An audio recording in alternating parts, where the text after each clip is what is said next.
Have you ever met someone who's completely confident, but completely wrong? They speak with such authority, you almost start doubting yourself, even though you know they're off base. That, my friend, is the Dunning-Kruger effect in action. But here's the catch. It's not just about them. It's about you too. And today, we're going to talk about the 5 critical mistakes people make when dealing with it. Mistakes that can ruin relationships, derail projects, and even make you fall victim without realizing it.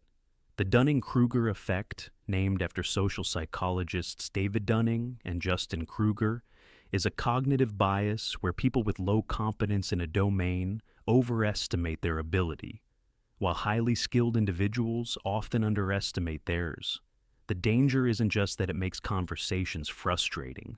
It's that in workplaces, politics, online debates, and even our personal lives, it can determine who gets listened to, who influences decisions, and who ends up leading when they shouldn't. And here's the hard truth. You're not immune. I'm not immune. No one is. This bias exists in the wiring of the human brain, which means if you think this lesson is only about spotting other people's mistakes, you might already be falling for it. Over the next hour or so, we'll go deep, not just into what the Dunning-Kruger effect is, but how it operates in real life, and specifically, the 5 critical mistakes you must avoid when you run into it. These aren't the same surface-level tips you'll find in a 2-minute psychology reel. They're deep, practical, and, if you apply them, they'll change how you navigate conversations, leadership roles, and decision-making forever. So, let's start with mistake number 1, and this one might hurt a little, because it's about you. Mistake number 1, dismissing it as just arrogance without self-reflection. One of the biggest pitfalls when encountering the Dunning-Kruger effect is treating it like simple arrogance or ego, especially when we see it in others, without turning the mirror on ourselves. It's easy to point fingers. Think of that coworker who confidently pitches a terrible idea in a meeting, or the social media influencer giving bad financial advice. But labeling it as arrogance misses the point. The Dunning-Kruger effect is a universal cognitive bias rooted in metacognition, our ability to think about our own thinking. Deep insight here. Dunning and Kruger's original study involved college students rating their grammar skills or logical reasoning. Those in the bottom quartile overestimated their performance by a whopping 50 percentile points. They weren't being arrogant on purpose. They lacked the competence to recognize their incompetence. This creates a double curse. Not only are they unskilled, but they're unaware of it. The mistake, failing to self-reflect, means you might be exhibiting the effect yourself without realizing it. For instance, have you ever jumped into a new hobby, like playing guitar, and after a week thought, hey, I'm pretty good at this, only to later realize you're still a beginner? That's Dunning-Kruger in action. Avoiding this mistake starts with cultivating humility through regular self-assessment. Try journaling your learning journeys. After tackling a new skill, rate your confidence on a scale of 1 to 10. Then seek feedback from experts. Studies from the Journal of Personality and Social Psychology show that feedback loops can reduce overconfidence by up to 30%. In practice, next time you spot Dunning-Kruger in someone else, pause and ask, where might I be overestimating myself? This shift turns a judgmental reaction into personal growth. Remember, the effect peaks in domains where we're novices, so lifelong learners who embrace I don't know are the real winners. By avoiding this mistake, you'll build resilience against your own blind spots and foster empathy for others. Mistake number 2, overcorrecting by underestimating your own expertise. On the flip side of the Dunning-Kruger curve is the valley of despair, where competent people undervalue their skills. A critical mistake is overcorrecting for the effect by constantly doubting yourself, even when you're qualified. This happens because once you gain knowledge, you become acutely aware of the vast unknown. Think of a seasoned doctor who hesitates on a diagnosis because they know the complexities, versus a medical student who charges ahead confidently. Psychological deep dive. Dunning-Kruger's research revealed that top performers underestimated their abilities, placing themselves around the 60th percentile when they were actually in the 90th. This imposter syndrome tie-in exacerbates the issue. A 2020 study in the International Journal of Behavioral Medicine found that 70% of professionals experience it, leading to burnout and missed opportunities. Why is this a mistake when dealing with Dunning-Kruger? It paralyzes action. Imagine you're a project manager who studied agile methodologies for years, but you defer to a loud, inexperienced team member because you're over-aware of edge cases. You're not just undermining yourself, you're enabling their overconfidence, perpetuating the cycle. To avoid it, balance self-doubt with evidence-based confidence. Keep a wins journal documenting your achievements and feedback. Engage in deliberate practice, as outlined by psychologist Anders Ericsson. Focused, feedback-driven improvement sharpens skills and rebuilds accurate self-perception. Surround yourself with mentors who can affirm your expertise without inflating egos. Real-world example. In tech startups, founders often fall into this trap, second-guessing innovations while novices push flawed ideas. By recognizing your position on the Dunning-Kruger graph, novice overconfidence versus expert humility, you can calibrate better. The key takeaway? Don't let awareness of the effect turn into self-sabotage. Use it to empower balanced decision-making. Mistake number 3, using it as a weapon in arguments instead of a tool for dialogue. Mistake number 3. This one's sneaky and oh so common in our polarized world. When we spot Dunning-Kruger in debates, whether online or in person, the temptation is to weaponize it. You're just suffering from Dunning-Kruger. It shuts down conversation, turns discussions into battles, and, ironically, might reveal your own bias. Insights into why this backfires. The effect isn't a personal flaw, but a human tendency, influenced by factors like education and culture. A 2018 meta-analysis in psychological science showed that overconfidence is higher in individualistic societies like the US, where self-promotion is rewarded. Throwing the term around dismissively alienates people, making them defensive and less likely to learn. Consider a heated political debate on climate change.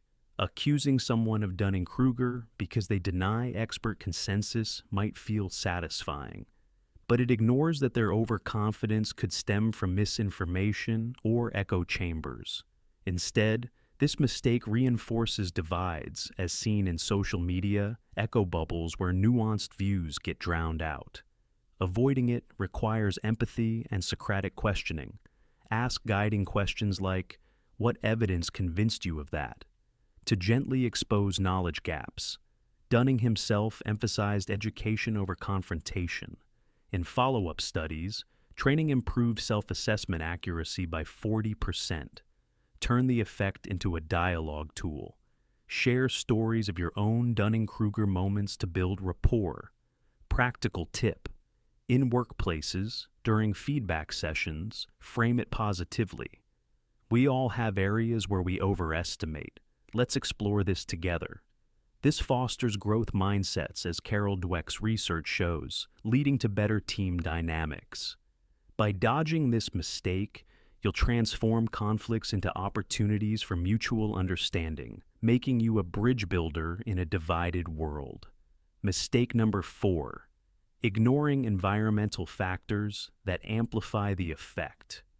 A subtle yet critical error is overlooking how environments fuel the Dunning-Kruger effect, blaming individuals instead of systems.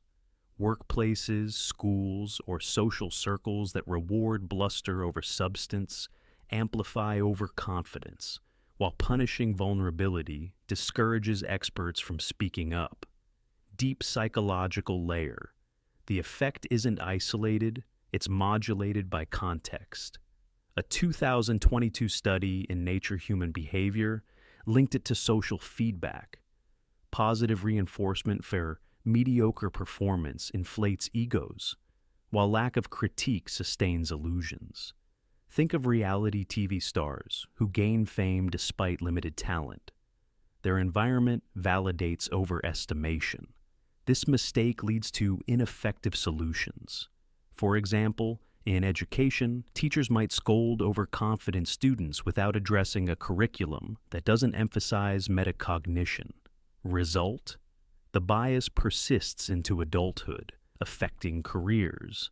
McKinsey reports that overconfident leaders cost companies billions in poor decisions.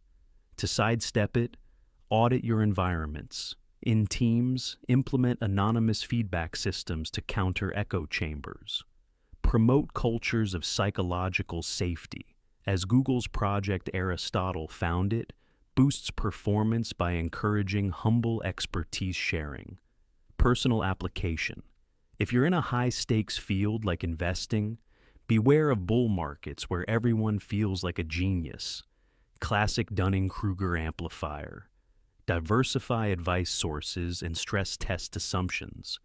By addressing systemic factors, you'll not only mitigate the effect, but create spaces where true competence thrives, benefiting everyone involved.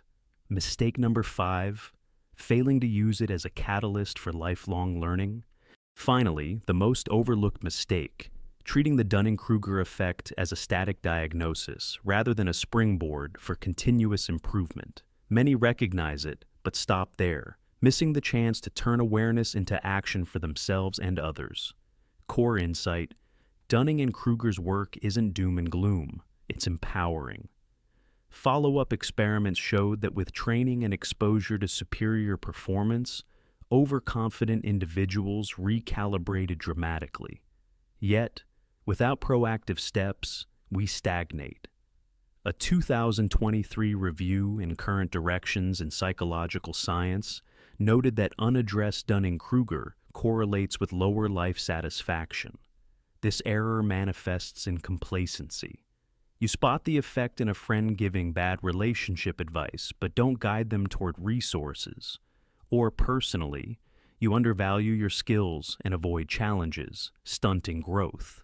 Avoid it by embracing a growth protocol. Set competence checkpoints. Every quarter, assess a skill, seek external validation, and adjust. Incorporate spaced repetition learning apps to build knowledge gradually, reducing overconfidence peaks. Inspirational example: elite athletes like Michael Jordan use self-doubt productively, training relentlessly to climb the competence curve. Apply this socially, mentor others by sharing Dunning-Kruger stories, normalizing the learning process. Ultimately, viewing the effect as a catalyst transforms it from a bias into a blueprint for mastery. Commit to one small habit today, like reading a book on cognitive biases, and watch your self-awareness soar. Conclusion: mastering the Dunning-Kruger effect for a better you. Hugh, we've covered a lot. To recap, avoid dismissing the effect without self-reflection, overcorrecting into self-doubt, weaponizing it in arguments, ignoring environmental amplifiers, and failing to use it for lifelong learning. Each mistake, when sidestepped, unlocks deeper insights and practical tools to navigate this bias. Remember, the Dunning-Kruger effect isn't about being smart or dumb. It's about human nature. By applying these lessons, you'll enhance your relationships, career, and personal growth. What's one mistake you'll work on avoiding this week? Drop it in the comments. I read them all. If this helped, like, subscribe, and hit the bell for more mind-bending psychology content. Thanks for watching. See you next time.